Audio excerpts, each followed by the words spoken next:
নমস্কাৰ, এই মুহূৰ্তত আহি পৰিছে কেইবাটাও বিগ ব্ৰেকিং নিউজ। আজি হৈছে 12 জুন।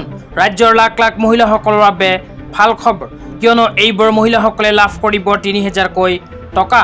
লগতে যিসকল কৃষকে PM কিষাণ আঁচনিত আবেদন কৰিছিল সেইসকল কৃষকৰ বাবেও আহি গ'ল ভাল খবৰ, কিয়নো অতি শীঘ্ৰেই কৃষকসকলে লাভ কৰিব PM কিষাণ আঁচনিৰ টকা। ইয়াৰ উপৰিও ৭০,০০০ নতুন PMAY ঘৰৰ অনুমোদন জনাইছে চৰকাৰে। লগতে এইটো ভিডিঅ'ৰ মাজত কেইবাটাও গুৰুত্বপূৰ্ণ খবৰ আপোনালোকৰ বাবে যুগুত কৰা হৈছে। এনেবোৰ খবৰ নিতৌ পাই থাকিবলৈ চেনেলটো ছাবস্ক্ৰাইব কৰি ভিডিঅ'টোত এটা লাইক কৰি দিব।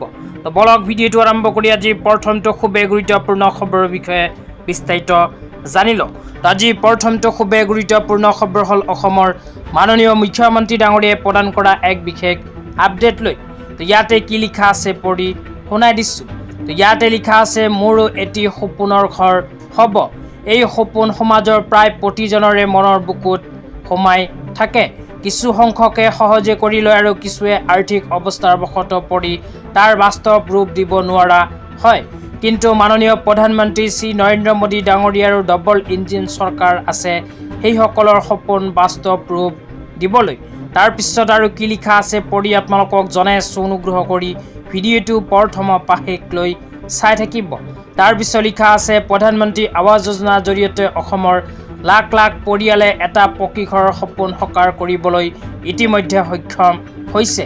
ইয়াৰ দ্বিতীয় সংস্কৰণৰ অধীনত অসমত আৰু ১৬,৮১০টা গৃহ অনুমোদনৰ জৰিয়তে আমি অধিক সংখ্যক পৰিয়াললৈ নিৰাপত্তা আৰু মৰ্যাদাৰ উন্নত ভৱিষ্যতৰ আশ্বাস কঢ়িয়াই লৈ যাম।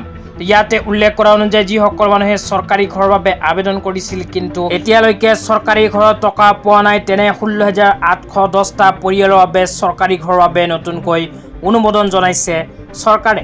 তো আপোনালোকে যদি চৰকাৰী ঘৰ পোৱাৰ বাবে আবেদন কৰিছিল কিন্তু টকা পোৱা নাই, তেন্তে অতি সোনকালেই চৰকাৰী ঘৰৰ টকা আপোনালোকে লাভ কৰিব। তেতিয়া আপোনালোকক দিব ওলাইছে আজি দ্বিতীয়টো খুবেই গুৰুত্বপূৰ্ণ খবৰ। আজিৰ দ্বিতীয়টো গুৰুত্বপূৰ্ণ খবৰ হ'ল লাইভ নিউজ পৰ্টেলৰ ফালৰ পৰা প্ৰদান কৰা PM কিষাণ আঁচনিলৈ এক গুৰুত্বপূৰ্ণ আপডেটৰ বিষয়ে। ইয়াতে কি লিখা আছে পঢ়ি বিতংভাৱে আপোনালোকক বুজাই দিছোঁ। ইয়াতে লিখা আছে, PM কিষাণ 23 নং কিস্তি ধন 20 জুন তাৰিখে পাব পাৰে। সকলোৱে PM কিষাণ আঁচনিৰ 23 নম্বৰ কিস্তি ধন পাবলৈ আজিয়ে কৰক eKYC, ফাৰ্মাৰ ID, বেংক একাউণ্টৰ DBT লিংক।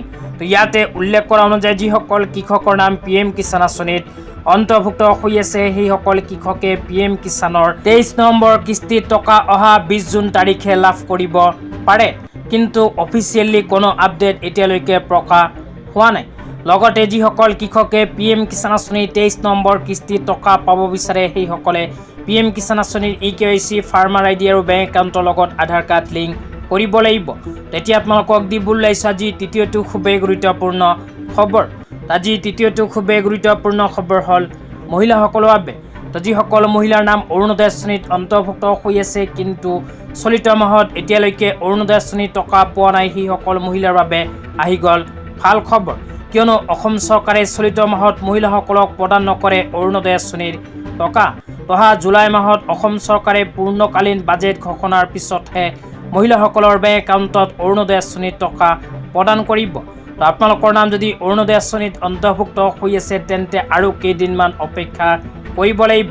অহা জুলাই মাহৰ পিছতহে আপোনালোকে লাভ কৰিব পাৰিব অৰুণোদয় আঁচনিৰ ধন নিজৰ নিজৰ বেংক একাউণ্টত।